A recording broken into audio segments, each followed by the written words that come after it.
Mr. President, we got some good news over the weekend with the announcement that the President and Speaker McCarthy had reached an agreement on debt ceiling legislation. The bill they agreed on, the Fiscal Responsibility Act, will increase the debt ceiling and finally, after 2 years of out-of-control spending, begin to rein in our nation's budget. And I'm tremendously grateful to Speaker McCarthy and to House Republicans for their tireless work to make sure that any legislation to raise the debt ceiling was paired with meaningful spending reforms. The Fiscal Responsibility Act cuts discretionary spending next year and then limits discretionary spending increases to 1% each year over the subsequent 5 years.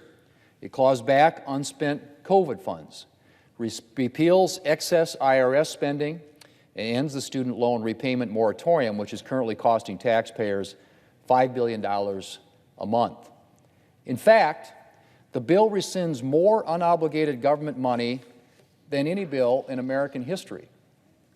It also places into statute pay-go rules on the executive branch, which would require government agencies to accompany new spending proposals with proposals that would save taxpayer dollars. On top of all this, the Fiscal Responsibility Act makes a down payment on permitting reform to help get energy projects off the ground more quickly, which will help encourage domestic energy production and drive down energy prices for American families. It also strengthens work requirements in federal programs to help able-bodied Americans move from welfare to work. And while this legislation doesn't go as far as it should, and as Speaker McCarthy wanted, when it comes to funding for needed military modernization and readiness, the bill does provide an increase in defense funding and avoids a continuing resolution while leaving open the possibility of supplemental funding as needed. And it's worth noting that this is the first time in recent history we have increased defense spending while decreasing non-defense spending. Perhaps just as important as what's in the bill is what's not in the bill: tax increases. Speaker McCarthy and House Republicans held the line and ensured that the debt ceiling increase was not used as a vehicle to collect more taxpayer money. And they also ensured that the bill did not contain any new government programs. Now, Mr. President, is this a perfect bill? Does it have everything Republicans would like included to get our nation's fiscal house in order? No, it doesn't. But perfect bills are rare, and they're even more rare in a time of divided government. This is a good bill, and thanks to the efforts of Speaker McCarthy, a better bill than we might have hoped for. And let's not forget that Democrats wanted to pass a debt ceiling increase without any spending reforms at all. This bill may not be perfect, but it makes a real start at getting spending under control. Now, Mr. President, our efforts can't end with this bill. Our national debt has already exceeded the size of our economy, and the interest on our debt is going to consume a greater and greater share of the federal budget. On our current trajectory, within a few short years, we're going to be spending more just meeting the interest on our nation's debt than we will on national defense. By 2044, we'll be spending more on interest than on Medicare. And by 2050, we'll be spending more on interest than on Social Security. Think about that for just a minute. More on interest than on Social Security.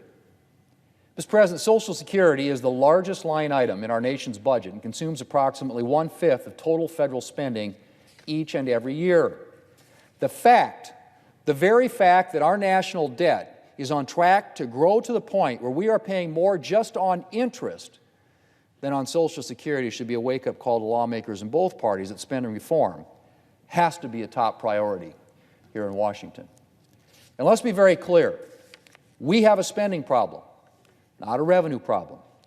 Tax revenues in 2022 reached a multi-decade high of 19.6% of our gross domestic product, which is well above the historical average. We are not suffering from a lack of revenue. Federal spending, however, has soared to unsustainable levels. The federal budget for 2023 is up approximately 40% from 2019, the last budget before the pandemic. 40% increase going back to 2019. That's just not sustainable, Mr. President. It's not. And whatever Democrats may say, we are not going to be able to find or to fund that kind of reckless spending by taxing better-off Americans. We just flat have to get spending under control. Now, Mr. President, any American who has ever found himself or herself mired in credit card debt knows that serious debt has serious consequences. Our national debt is already reducing the economic growth that we could otherwise achieve. And if our debt continues along its current trajectory, the consequences will be severe. Diminished economic opportunities and growth, and increasing difficulty meeting our government's most basic responsibilities, from national defense to Social Security and Medicare.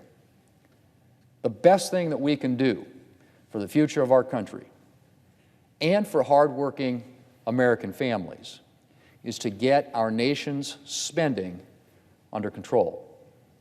And so, Mr. President, I want to once again express my gratitude to Speaker McCarthy and House Republicans for ensuring that the debt limit increase that we'll be voting on is matched with real spending reforms. They've achieved an important victory, and I hope that the Fiscal Responsibility Act will be just the first step in a larger campaign to get our nation's fiscal house in order and ensure a better economic future for the American people. Mr. President, I yield the floor, and I suggest the absence of a quorum.